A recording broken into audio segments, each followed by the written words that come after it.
raise your hand if you have, at any point in your life, ever felt left out or lonely. Right, okay, so a good amount of you guys. Well, coincidentally, today I am going to talk to you about embracing solitude. So, before we start, I'd just like to say one thing. My generation, Generation Z that is, for whatever reason, we love to make up random terms for anything and everything.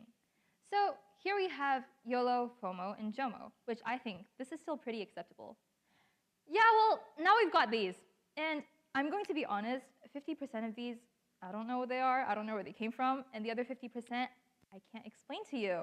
So, let's just stick with FOMO, JOMO, and YOLO for your sake, for my sake, for all of our sakes. Like I said previously, FOMO, JOMO, and YOLO are Gen Z terms and are often used in similar contexts.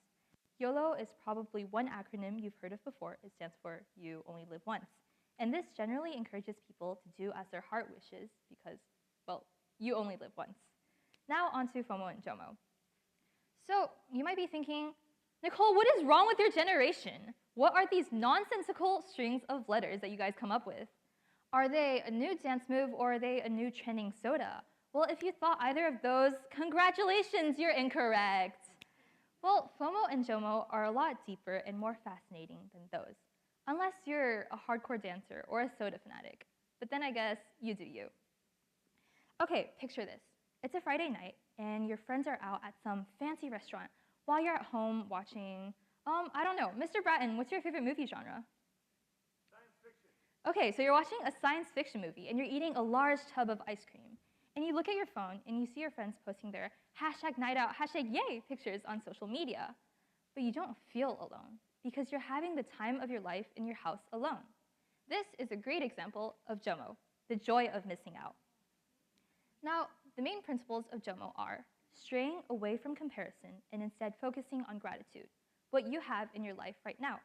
Number 2, setting boundaries and saying no to things that you don't feel comfortable with. Number 3, remembering your priorities. What is most important to you? And number 4, being present in whichever situation you're in and giving it your entire focus. JOMO has multiple benefits. And now I'm going to sound like a car salesman. Multiple benefits, come buy our cars. But the benefits JOMO offers are extremely useful in cultivating higher life satisfaction.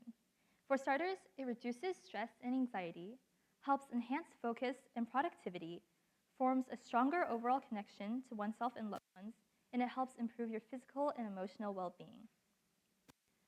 So now let's rewind the scene a bit. It's a Friday night, and your friends, they're again out at some fancy restaurant, while you're at home studying for the physics test that you have in 2 days. Not so fun anymore, is it? Yeah, I didn't think so either. So you see your friends posting their #nightout, #yay pictures on social media. But this time, you do feel sad because you're not having the time of your life in your house alone. Well, I mean, you're doing physics, but that's kind of besides the point. This is an example of FOMO, the fear of missing out. So now you might ask, Nicole, what's the problem with FOMO? Doesn't everybody have it? Nobody wants to have that fear of missing out.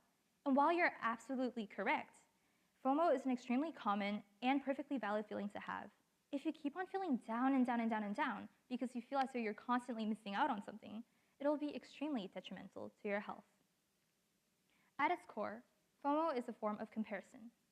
This is because you want to catch up on the experiences of your friends, family, and colleagues.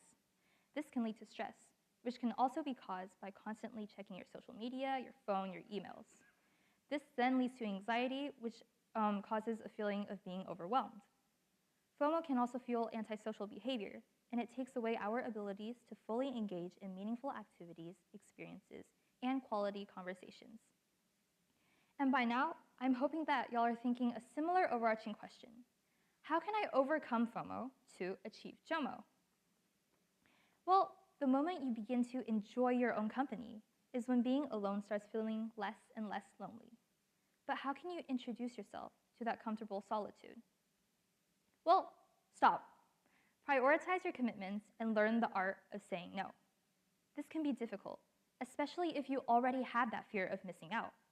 What you need to know is that it is okay to turn down invitations that are not in line with your goals or principles. By saying no to the things that don't serve you, you can create space for the things that do. Another way of achieving JOMO is something that I've personally done a bit of research about.